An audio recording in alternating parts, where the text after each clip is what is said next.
Halo teman-teman, selamat datang kembali di channel saya Irianto Petrus Binsardo.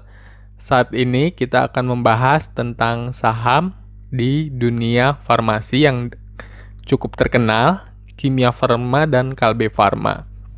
Sebenarnya di video sebelumnya kita sudah membahas secara detail mengenai performa saham Kalbe Farma. Namun di sini akan lebih menarik kalau kita membandingkan saham di sektor yang sama sehingga kita memiliki gambaran nih, apakah saham Kalbe Farma ini bagus jika dibandingkan Kimia Farma, kan seperti itu.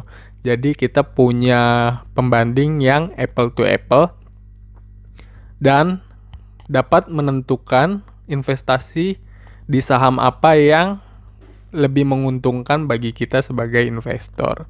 Nah, kenapa sih saya pilih saham di industri ini? Karena saya sendiri, mungkin teman-teman juga sering lihat di TV ya, sudah mulai ada berita pemberitaan tentang di approve-nya vaksin-vaksin yang dikembangkan di banyak tempat di dunia, termasuk vaksin yang akan disebarkan oleh Kalbe Farma di Indonesia. Nah, tetapi apakah isu-isu ini merepresentasikan kondisi kinerja perusahaan di bidang farmasi ini? Nah, itu yang harus kita teliti di fundamental analisis dari perusahaannya. Nah, untuk teman-teman yang teknikalis nih, yang suka analisa teknikal, ini kan kita bisa lihat bahwa kalau yang atas ini adalah saham Kalbe Farma ya, yang atas ini Kalbe Farma, sedangkan yang bawah ini adalah saham Kimia Farma.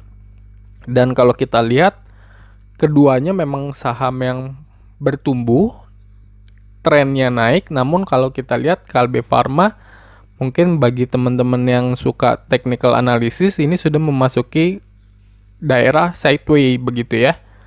Nah,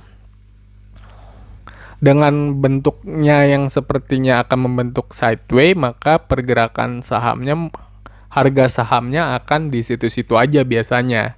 Biasanya kalau sideways gitu ya, kecuali resisten atau bottomnya akan di break gitu ya.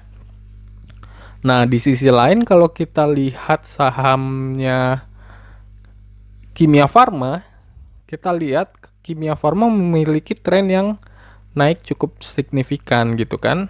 Nah, di sini kita lihat uptrendnya cukup tinggi. Nah, mungkin secara teknikal teman-teman akan lebih memilih ini ya, akan lebih memilih Kimia Farma. Tetapi apakah harga Kimia Farma maupun Kalbe Farma ini representatif terhadap kondisi keuangan serta performa perusahaannya? Nah, itu yang sebenarnya harus kita analisa bersama-sama. Jadi, bukan hanya dilihat dari aspek harga dan demand dari pasar, tetapi juga bagaimana kondisi perusahaan tersebut, apakah perusahaannya dibutuhkan oleh masyarakat, produk-produknya, atau tidak. Oke, tanpa perlu berlama-lama lagi, kita akan mulai analisa fundamental dari Kimia Farma dibandingkan Kalbe Farma juga. Nah, pertama kita bicara soal aset nih. Kimia Farma yang warnanya orange atau coklat, sedangkan Kalbe Farma yang warnanya biru. Dan kita lihat di sini keduanya memiliki aset yang nilainya sebenarnya tidak berbeda jauh. Bedanya sedikit, cukup sedikit. Namun yang sangat harus diperhatikan adalah komponen penyusun aset tersebut. Kalau kita belajar di akuntansi, aset sama dengan equity ditambah debt. Aset itu adalah utang ditambah ekuitas. Jadi kalau misalnya perusahaan ini memiliki utang yang rendah gitu ya. Contohnya ini ya, kita contohnya ambil Kalbe Farma. Utangnya rendah dengan aset yang sama, maka pasti ekuitasnya lebih tinggi. Begitu juga dengan sebaliknya. Kalau kita ambil contoh Kimia Farma, utangnya besar dengan aset yang sama, pasti memiliki ekuitas yang lebih rendah. Nah, mana yang lebih menarik sebenarnya? Kalau sedang uptrend mungkin lebih menyenangkan kalau pakai pilih perusahaan yang memiliki utang lebih besar, karena itu artinya keuntungannya akan dibagikan kepada lebih sedikit jumlah investor. Artinya ketika dia untung 10, jumlah investornya 2, kan masing-masing dapat 5. Kalau misalnya investornya banyak, untungnya 10 terus dibagi ke 5 orang, tentu masing-masing cuma dapat 2. Nah, itu gambarannya. Tetapi kalau kita lihat perbedaannya ini terlalu cukup jauh. Ketika utangnya jauh lebih banyak, maka ini akan menghasilkan biaya bunga ya. Karena kalau perusahaan ini ngutang, otomatis dia harus membayar bunga dari utang tersebut. Lalu kalau kita lihat komponen pembentuk utangnya adalah banyak di long term debt-nya. Dan di sini meskipun Kalbe Farma memiliki utang jangka panjang yang menaik dan Kimia Farma memiliki utang jangka panjang yang trennya turun gitu ya. Namun angkanya dari tahun 2015 angkanya sangat jauh berbeda ya. Kita lihat di sini Kimia Farma trennya naik begitu besar untuk utangnya, sedangkan untuk utang dari Kalbe Farma cenderung lebih landai. Dan ini lebih preferable, artinya perusahaan memiliki kemampuan untuk menangani utang dengan baik bagi Kalbe Farma, begitu ya. Berikutnya yang harus kita lihat adalah rasio antara utang dan ekuitas yang dimiliki perusahaan. Nah, kalau rasionya ini lebih kecil dari 1, maka menarik bagi investor. Artinya lebih baik utang tidak terlalu banyak, tidak sampai melebihi kepemilikan ekuitas. Nah, di sini kita bisa lihat angka Kimia Farma angkanya di atas nilai 1, bahkan sampai 50% lebih besar daripada 1 ya, 1,56. Angkanya juga trennya menaik. Dan kalau kita bicara Kalbe Farma, angkanya jauh di bawah 1. Jadi ini mungkin lebih preferable untuk dari sisi debt to equity ratio, Kalbe Farma lebih preferable gitu. Sedangkan long term debt juga kita inginnya lebih rendah gitu ya. Dan di sini yang lebih rendah, jauh lebih rendah adalah Kalbe Farma. Kimia Farma memiliki utang jangka panjang long term debt yang 4 kali lebih besar daripada Kalbe Farma. Lanjut, cash ratio adalah kemampuan perusahaan untuk membayarkan utang jangka pendeknya dengan uang kas yang mereka miliki. Kalau bisa, cash ratio ini lebih besar dari 100% atau lebih besar dari 1. Lebih besar dari 100% artinya dia bisa membayar utang jangka pendeknya dengan uang kas yang mereka miliki. Nah, di sini yang agak sedikit mengkhawatirkan adalah Kimia Farma memiliki 10% saja uang cash untuk membayarkan utang jangka pendeknya. Di sisi lain, Kalbe Farma bisa mencapai 131%. Nah, ini lebih preferable lagi bagi Kalbe Farma. Dan berikutnya kita bicara aset turnover, adalah kemampuan aset ini menghasilkan revenue. Keduanya memiliki tren yang turun ya, dari tahun 2014 keduanya memiliki tren yang turun, namun memang lebih kecil Kimia Farma dibandingkan Kalbe Farma. ini menunjukkan bahwa Kimia Farma belum dapat menggunakan asetnya untuk menghasilkan revenue, menghasilkan penghasilan sebaik Kalbe Farma. Nah, di sini kita bisa lihat bahwa keduanya memiliki angka yang meningkat revenue-nya dibandingkan tahun lalu. 16.000 jadi 17.000 untuk Kalbe Farma dan 6.800 menjadi 7.000 untuk Kimia Farma. Bedanya kalau kita lihat tadi aset hanya berbeda tipis, namun untuk revenue berbedanya cukup jauh ya. 7.000 ini maksudnya 7 triliun, sedangkan 17.000 ini 17 triliun untuk Kalbe Farma. Jadi kita lihat bedanya sekitar 10 triliun. Nah, yang paling penting itu adalah net profit atau keuntungannya gitu kan. Di sini kita lihat seperti yang kita analisa ketika video sebelumnya bahwa Kalbe Farma mencapai 2 triliun keuntungannya, sedangkan untuk Kimia Farma dia hanya mencapai 37,2. Dan kalau kita lihat net profit margin jauh sekali bedanya.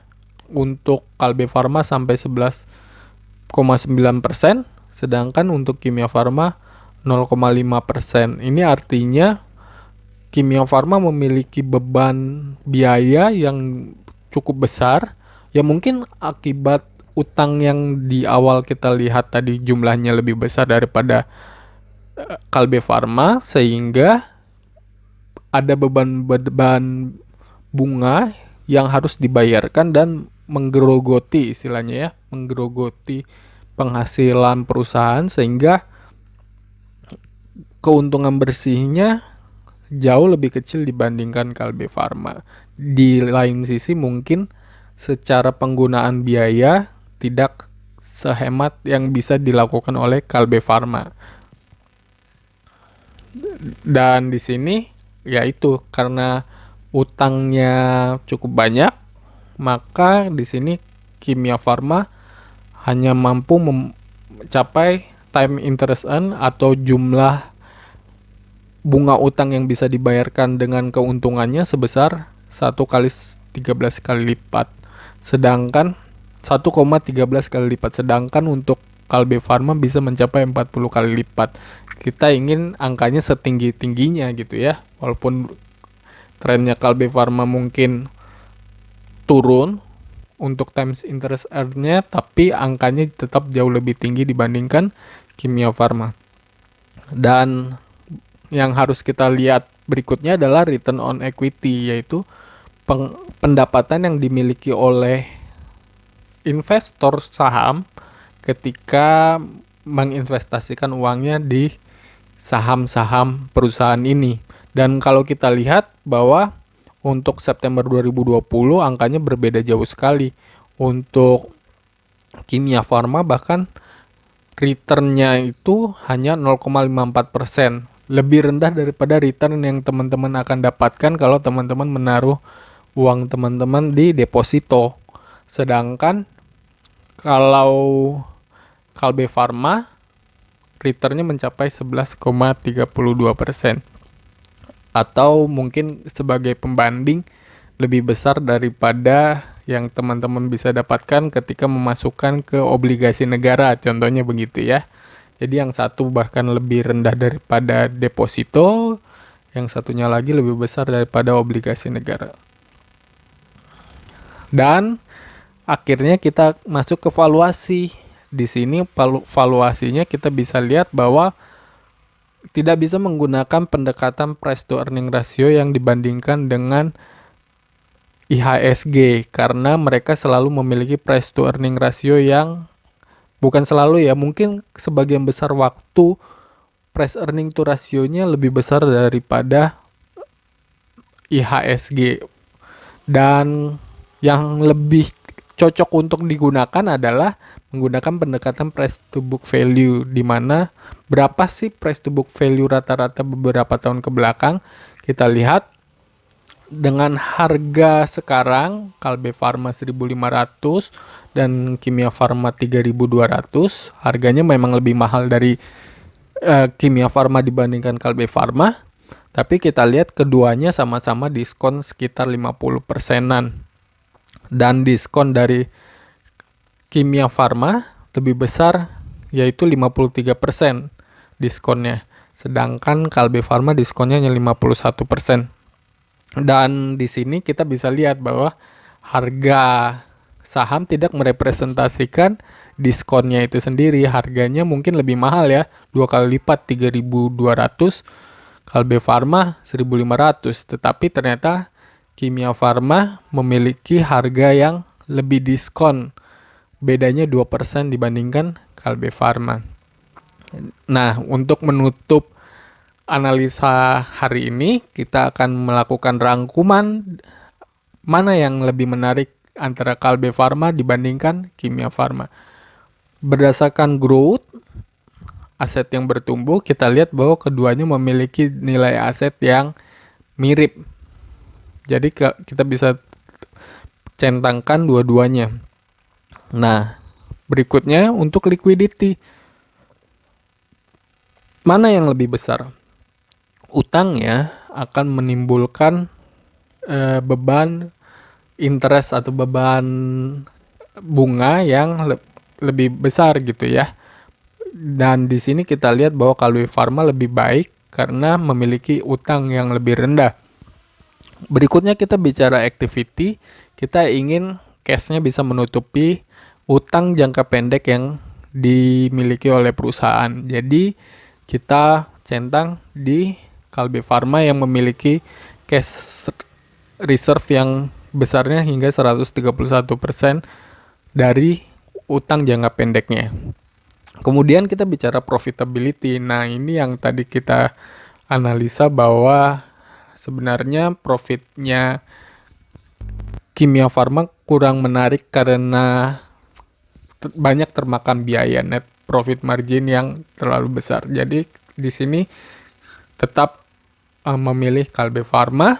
Dan berikutnya valuasi. Tadi kita bisa melihat bahwa valuasi dari Kalbe Farma sedikit lebih mahal dibandingkan Kimia Farma, meskipun harga sahamnya lebih besar Kimia Farma. Jadi saya lebih memilih Kimia Farma.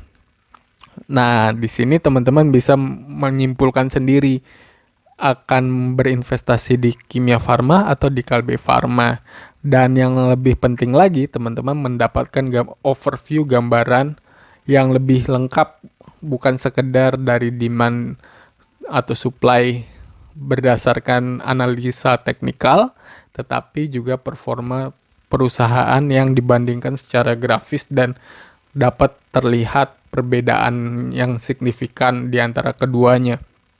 Nah, kalau teman-teman suka dengan analisa ini, jangan lupa untuk teman-teman like video ini, juga untuk follow atau subscribe, sehingga untuk analisa-analisa saham berikutnya teman-teman bisa mendapatkan update terbarunya.